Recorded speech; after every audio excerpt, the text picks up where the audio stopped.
مورخ لکھتے ہیں کہ ثابت بن قیس کی تلوار ایسی شدت اور ایسی مہارت سے چل رہی تھی کہ جو ان کے سامنے آیا وہ پھر اپنے پاؤں پر کھڑا نظر نہ آیا۔ ان کے جسم کا شاید ہی کوئی حصہ رہ گیا ہوگا جہاں دشمن کی تلوار، برچھی یا انی نہ لگی ہو۔ دشمن کی صفوں کے دور اندر جا کر ثابت بن قیس گرے اور شہید ہو گئے۔ اپنے لشکر کے لیے وہ واقعی ہمت اور استقلال کا بے مثال نمونہ پیش کر گئے۔ محمد حسین ہیکل نے بعد مورخوں کے حوالے دے کر لکھا ہے کہ خالد رضی اللہ تعالیٰ عنہ کے لشکر نے قسمیں کھا لی تھی کہ اب ان کی لاشیں ہی اٹھائی جائیں گی، وہ زندہ نہیں نکلیں گے۔ ایک مورخ نے لکھا ہے کہ انہوں نے قسم کھائی کہ ہاتھ میں ہتھیار نہ رہا، ترکش میں تیر نہ رہا تو وہ دانتوں سے لڑیں گے۔ خالد رضی اللہ تعالیٰ عنہ نے یہ مثال قائم کی کہ چند ایک جانباز چن کر اپنے ساتھ اس عزم سے کر لیے کہ جہاں لڑائی زیادہ خطرناک ہوگی وہاں ان جانبازوں کے ساتھ جا کودیں گے۔ انہوں نے اپنے جانبازوں سے کہا، تم سب میرے پیچھے رہنا۔ آگے وہ خود رہنا چاہتے تھے۔ دوبارہ لڑائی شروع ہوئی تو نئی مصیبت آ پڑی، آندھی آ گئی جس کا رخ مجاہدین اسلام کی طرف تھا۔ کچھ مورخ لکھتے ہیں کہ یہ صحرائی آندھی نہیں تھی بلکہ تیز ہوا تھی۔ میدان جنگ میں گھوڑوں اور پیادوں کی اڑاتی ہوئی گرد زمین میں اٹھتے بادلوں کی مانند تھی۔ تیز و تند ہوا کا رخ مجاہدین کی طرف تھا، اس لیے مٹی اور ریت مسلمانوں کی آنکھوں میں پڑتی تھی۔ بدر میں کفار کے ساتھ ایسا ہی ہوا تھا، ہوا تیز ہوتی جا رہی تھی۔ کچھ مجاہدین نے زید بن خطاب رضی اللہ تعالیٰ عنہ سے پوچھا کہ ایسی آندھی میں وہ کیا کریں؟ خدا کی قسم، زید بن خطاب رضی اللہ تعالیٰ عنہ نے گرجدار آواز میں کہا، میں اپنے اللہ سے دعا کرتا ہوں کہ مجھے دشمن کو شکست دینے تک زندہ رکھے۔ اے اہل مکہ و مدینہ، آندھی سے مت ڈرو، سروں کو ذرا جھکا کر رکھو، اس طرح ریت اور مٹی تمہاری آنکھوں میں نہیں پڑے گی۔ پیچھے نہ ہٹ جانا، ہمت سے کام لو، استقلال کو ہاتھ سے نہ جانے دو۔ آندھی اور طوفان تمہارا کچھ نہیں بگاڑ سکتے۔ زید بن خطاب رضی اللہ تعالیٰ عنہ سالار تھے۔ انہوں نے مجاہدین کے لیے مثال قائم کی کہ تلوار لہراتے ہوئے دشمن پر ٹوٹ پڑے، ان کے دستے ان کے پیچھے گئے۔ زید بن خطاب رضی اللہ تعالیٰ عنہ تلوار چلاتے ہوئے دور تک نکل گئے اور شہید ہو گئے۔ ایک اور سالار ابو حذیفہ رضی اللہ تعالیٰ عنہ نے بھی یہی مثال قائم کی۔ وہ یہ نعرہ لگا کر دشمن پر ٹوٹ پڑے، اے اہل قرآن، اپنے اعمال سے قرآن حکیم کی ناموس کو بچاؤ۔ وہ بھی مقابلے میں آنے والے ہر مرتد کو کاٹتے گئے، زخم کھاتے گئے اور شہید ہو گئے۔ ان سالاروں نے جانیں دے کر مجاہدین کے عزم میں جان ڈال دی اور وہ آسمانی بجلیوں کی طرح دشمن پر ٹوٹ پڑنے لگے۔ اس کے باوجود مسلمہ کا لشکر قائم و دائم تھا۔ خالد رضی اللہ تعالیٰ عنہ نے میدان جنگ کا جائزہ لیا۔ ایسی جنگ تھی کہ جس میں چالیں چلنے کی ذرا سی بھی گنجائش نہیں تھی۔ یہ آمنے سامنے کی ٹکر تھی، اس میں صرف ذاتی شجاعت ہی کام آ سکتی تھی۔ خالد رضی اللہ تعالیٰ عنہ نے میدان جنگ کا جائزہ لیتے ہوئے دیکھا کہ مسلمہ کے محافظ اس کی حفاظت کے لیے جانیں قربان کر رہے ہیں۔ خالد رضی اللہ تعالیٰ عنہ کو فتح کا ایک یہی طریقہ نظر آیا کہ مسلمہ کو مار دیا جائے۔ یہ کام اتنا آسان نہیں تھا جتنی آسانی سے دماغ میں آیا تھا، لیکن خالد رضی اللہ تعالیٰ عنہ ناممکن کو ممکن کر دکھانے کے لیے اس طرح مسلمہ کی طرف بڑھے کہ ان کے جانبازوں نے ان کے گرد گھیرا ڈال رکھا تھا۔ جب قریب گئے تو مسلمہ کے محافظوں نے ان پر حلہ بول دیا۔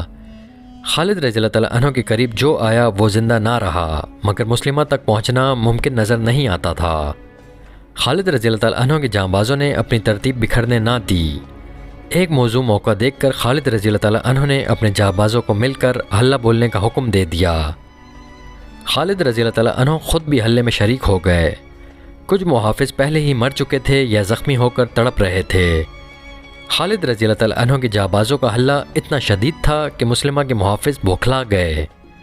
میدان جنگ کی صورتحال یہ ہو گئی تھی کہ مجاہدین جو فتح یا موت کی قسمیں کھا چکے تھے وہ مرتدین پر ایک خوف بن کر چھا رہے تھے۔ مسلمہ کو اپنی حفاظت کے لیے کوئی اور محافظ نہیں مل سکتا تھا۔ مسلمانوں کے نعروں کے ساتھ آندھی کی چیخیں میدان جنگ کی ہولناکی میں اضافہ کر رہی تھیں۔ مسلمہ کے بچے کچے محافظ گھبرانے لگے۔ خالد رضی اللہ تعالیٰ عنہ کے جانبازوں نے ان کا حلقہ توڑ دیا۔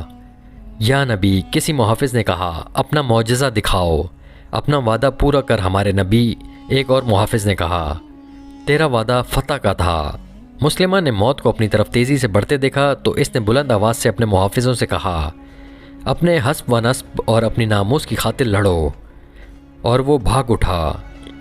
دشمن کا قلب ٹوٹ گیا، پرچم غائب ہو گیا تو مرتدین میں شور اٹھا، نبی میدان چھوڑ کر بھاگ گیا ہے، رسول بھاگ گیا ہے، اس پکار نے مرتدین کے حوصلے توڑ ڈالے اور وہ میدان جنگ سے نکلنے لگے۔ تھوڑی سی دیر میں مرتدین میدان چھوڑ گئے، لیکن میدان جنگ کی کیفیت یہ تھی کہ خون ندی کی طرح ایک طرف کو بہنے لگا۔ جہاں پہ معرکہ لڑا گیا وہ تنگ سی گھاٹی تھی، اس کا کوئی نام نہ تھا۔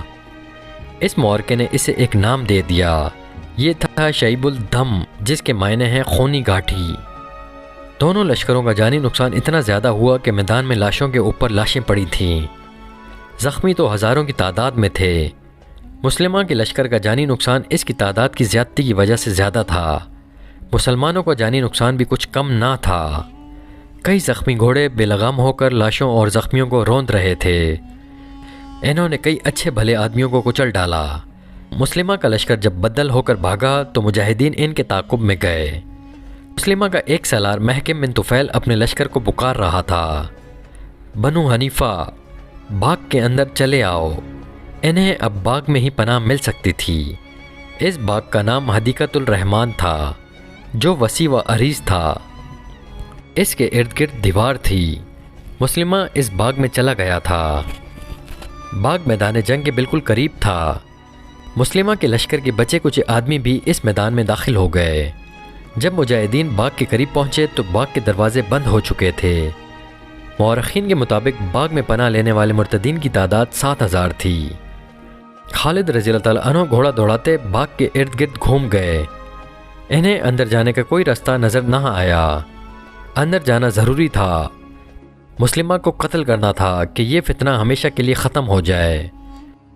اللہ کے ایک مجاہد براہ بن مالک رضی اللہ تعالیٰ عنہ آگے بڑھے اور بولے، مجھے اٹھا کے دیوار کے اندر پھینک دو، خدا کی قسم دروازہ کھول دوں گا۔ براہ بن مالک رضی اللہ تعالیٰ عنہ صحابہ کرام رضی اللہ تعالیٰ عنہ میں خصوصی درجہ رکھتے تھے۔ کسی نے بھی یہ گوارا نہ کیا کہ انہیں باغ کے اندر پھینک دیا جائے، لیکن انہوں نے اتنا زیادہ اصرار کیا کہ 2-3 مجاہدین نے انہیں اپنے کاندھوں پر کھڑا کر دیا اور وہ دیوار پر جا کر باغ میں کود گئے۔ باغ میں دشمن کے 7000 آدمی تھے اور براہ رضی اللہ تعالیٰ عنہ اکیلے۔ 7000 کفار میں ایک مسلمان کا کود جانا ایسے ہی تھا جیسے کوئی آتش فشاں پہاڑ کے اندر کود گیا ہو۔ براہ بن مالک رضی اللہ تعالیٰ عنہ سراپا عشق تھے جو آتش نمرود میں کود گئے تھے۔ انہوں نے باغ کا دروازہ اندر سے کھولنے کا بے حد خطرناک کام کسی کے حکم کے بغیر اپنے ذمے لے لیا تھا۔ انہوں نے دروازے کے قریب سے دیوار پھاندی تھی۔ 7000 بنو حنیفہ جو باغ کے اندر چلے گئے تھے اور جنہوں نے دروازہ بند کر لیا تھا ابھی افراتفری کے عالم میں تھے۔ انہیں معلوم تھا کہ مسلمان ان کے تعاقب میں آ گئے ہیں اور انہوں نے باغ کو محاصرے میں لے لیا ہے، لیکن وہ یہ سوچ بھی نہیں سکتے تھے کہ کوئی مسلمان اکیلا دیوار پھاند کر اندر آنے کی جرات کر سکتا ہے۔ وہ کون ہے؟ کسی نے بڑی بلند آواز میں کہا، وہ دروازہ کھول رہا ہے، کاٹ دو اسے، کوئی مرتد للکارا۔ گردن کاٹ دو، ایک اور نے پکارا، پکڑ لو مار ڈالو۔ ایک شور اٹھا، بے شمار مرتد تلواریں اور برچیاں تانے براہ بن مالک رضی اللہ تعالیٰ عنہ کی طرف دوڑے۔ براہ رضی اللہ تعالیٰ عنہ ابھی دروازہ کھول نہیں سکے تھے۔ انہوں نے تلوار نکالی اور بنو حنیفہ کا جو آدمی سب سے پہلے ان تک پہنچا تھا اسے براہ رضی اللہ تعالیٰ عنہ کی تلوار کے بھرپور وار نے وہیں روک دیا۔ وہ لڑکھڑاتا ہوا پیچھے ہٹا۔ براہ رضی اللہ تعالیٰ عنہ نے ایک بار پھر دروازہ کھولنے کی کوشش کی۔ وہ بروقت پیچھے کو گھومے۔ بیک وقت 2 آدمیوں نے ان پر برچھیوں کے وار کیے تھے۔ دونوں برچھیوں کی دانیاں جو براہ رضی اللہ تعالیٰ عنہ کے جسم میں اترنے کے لیے آئی تھیں دروازے میں اتر گئیں۔ براہ رضی اللہ تعالیٰ عنہ نے بڑی تیزی سے تلوار چلائی اور دونوں آدمیوں کو اس وقت گھائل کر دیا جب وہ دروازے میں سے برچیاں نکال رہے تھے۔ کئی مرتد براہ بن مالک رضی اللہ تعالیٰ عنہ پر مل کر حملہ کرتے تھے اور براہ رضی اللہ تعالیٰ عنہ دروازے کے ساتھ پیٹ لگائے بڑی تیزی سے تلوار چلا رہے تھے۔ ان کی زبان سے 2 ہی نعرے گرجتے تھے، اللہ اکبر، محمد رسول اللہ صلی اللہ علیہ وسلم۔ وہ وار روکتے، وار کرتے اور دروازہ کھولنے کی کوشش کرتے تھے۔ تاریخ میں لکھا ہے کہ براہ بن مالک رضی اللہ تعالیٰ عنہ نے بنو حنیفہ کے بہت سے آدمیوں کو ہلاک اور زخمی کر دیا اور دروازہ کھول دیا۔ بعد مورخوں نے لکھا ہے کہ براہ بن مالک رضی اللہ تعالیٰ عنہ کے پیچھے چند اور مسلمان دیوار پھاند کر اندر چلے گئے تھے، جنہوں نے تیروں سے مرتدین کو دور رکھا اور براہ بن مالک رضی اللہ تعالیٰ عنہ نے دروازہ کھول دیا۔ اس پر تمام مورخ متفق ہیں کہ سب سے پہلے براہ بن مالک رضی اللہ تعالیٰ عنہ دیوار پھاند کر اندر گئے تھے۔ دروازہ کھلتے ہی مسلمان اس طرح دروازے میں سے اندر جانے لگے جیسے نہر کا کنارہ کہیں سے ٹوٹ گیا ہو۔ بہت سے مسلمان خالد رضی اللہ تعالیٰ عنہ کے کہنے پر دیوار پر چڑھ گئے۔ یہ سب تیر انداز تھے۔ انہوں نے بنو حنیفہ پر تیروں کی بارش کر دی۔ مسلمان جو اندر چلے گئے تھے وہ بنو حنیفہ پر قہر کی مانند ٹوٹے۔ مرتدین کا قتل عام ہونے لگا۔ ان کے بھاگ نکلنے کے راستے مسدود ہو چکے تھے۔ وہ اب زندہ رہنے کے لیے لڑ رہے تھے۔ ان کا نبی خواہ جھوٹا ہی تھا، ان کے ساتھ تھا۔ اس کی للکار سنائی دے رہی تھی اور وہ بڑی بے جگری سے لڑ رہے تھے۔ مرتدین کی تعداد بہت زیادہ تھی جو بڑی تیزی سے کم ہوتی جا رہی تھی۔ باغ خون سے سیراب ہو رہا تھا۔ خالد رضی اللہ تعالیٰ عنہ کے ذہن میں یہی ایک ارادہ تھا کہ مسلمہ کو قتل کیا جائے ورنہ لڑائی ختم نہیں ہوگی، لیکن مسلمہ کہیں نظر نہیں آ رہا تھا۔ مسلمہ قذاب خالد رضی اللہ تعالیٰ عنہ کو تو نظر نہیں آ رہا تھا، ایک اور انسان تھا جس کی عقابی نگاہوں نے مسلمہ کو دیکھ لیا تھا۔ وہ حبشی غلام وحشی بن حرب رضی اللہ تعالیٰ عنہ تھے۔ برچھی نشانے پر پھینکنے میں وحشی کا مقابلہ کرنے والا کوئی نہ تھا۔ اس نے ایک بار اپنی برچھی کا کمال سب کو دکھایا تھا۔ ایک رقاصہ کے سر پر ایک کڑا جو کانچ کے اوسط سائز کا تھا، اس کے بالوں کے ساتھ اس طرح باندھ دیا گیا تھا کہ کڑا اس کے سر پر کھڑا تھا۔ وہ ناچنے لگی اور وحشی برچھی لے کر چند قدم دور کھڑا ہو گیا۔ اس نے برچھی ہاتھ میں اٹھا کر تولی، رقاصہ رقص کر رہی تھی۔ جو ہی رقاصہ موزوں زاویہ پر آئی، وحشی نے تاک کر برچھی پھینکی۔ برچھی رقاصہ کے سر پر کھڑے کڑے میں سے گزر گئی۔ جنگ احد میں وحشی بن حرب نے رسول کریم صلی اللہ علیہ وسلم کے چچا حمزہ بن عبد المطلب رضی اللہ تعالیٰ عنہ کو اسی طرح برچھی پھینک کر شہید کیا اور ابو سفیان کی بیوی ہند سے انعام وصول کیا تھا۔ اس وقت وحشی مسلمان نہیں ہوا تھا۔ فتح مکہ کے بعد اس نے اسلام قبول کر لیا تھا۔ اب مسلمہ قذاب کے خلاف جنگ میں وحشی رضی اللہ تعالیٰ عنہ مسلمانوں کے لشکر میں تھا۔ باغ کے خونریز معرکے میں اس نے مسلمہ کو دیکھ لیا تھا۔ اس نے خالد رضی اللہ تعالیٰ عنہ کی زبان سے سن لیا تھا کہ مسلمہ کو ختم کیے بغیر لڑائی ختم نہیں ہوگی۔ وحشی رضی اللہ تعالیٰ عنہ مسلمہ کی تلاش میں دشمن کی تلواروں اور برچھیوں سے اور اپنے ساتھیوں کے تیروں سے بچتا، لاشوں اور تڑپتے ہوئے زخمیوں سے ٹھوکریں کھاتا سارے باغ میں گھوم گیا اور اسے مسلمہ نظر آ گیا۔ مسلمہ اپنے محافظوں کے نرگے میں تھا جو اس قدر جاں بازی کا مظاہرہ کر رہے تھے کہ کسی مسلمان کو قریب نہیں آنے دیتے تھے۔ وحشی کو قریب جانے کی ضرورت نہیں تھی۔ مسلمان مسلمہ کے محافظوں کے ساتھ لڑ رہے تھے اور ان کے ارد گرد وحشی رضی اللہ تعالیٰ عنہ گھوم رہے تھے کہ مسلمہ پر برچھی پھینکنے کا موزوں موقع اور صحیح زاویہ مل جائے۔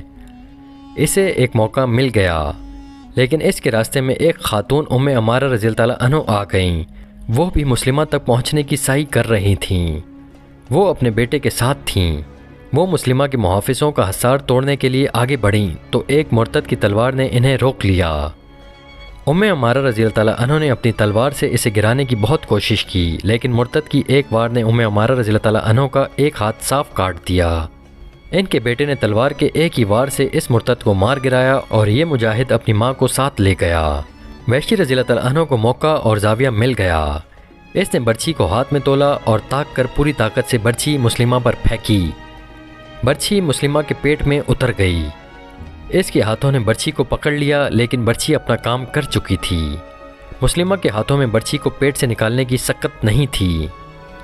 مسلمہ گرا، اسے مرنا ہی تھا، لیکن ابو دجانہ رضی اللہ تعالیٰ عنہ نے اسے تڑپ تڑپ کر مرنے کی اذیت سے اس طرح بچا لیا کہ اس کا سر تلوار کے ایک زوردار وار سے اس کے دھڑ سے الگ کر دیا۔ ابو دجانہ رضی اللہ تعالیٰ عنہ مسلمہ کی سر کٹی لاش ابھی دیکھ ہی رہے تھے کہ مسلمہ کے ایک محافظ نے پیچھے سے اتنا سخت وار کیا کہ ابو دجانہ رضی اللہ تعالیٰ عنہ گرے، پھر اٹھ نہ سکے اور شہید ہو گئے۔ بنو حنیفہ، ایک مرتد گلا پھاڑ کر چلایا، ہمارے نبی کو ایک سیاہ فام حبشی نے مار ڈالا ہے۔ مشہور مورخ ابن ہشام نے لکھا ہے کہ باغ کے اندر معرکے کے خونریزی میں یہ آوازیں سنائی دینے لگیں، نبی مارا گیا، مسلمہ قتل ہو گیا ہے۔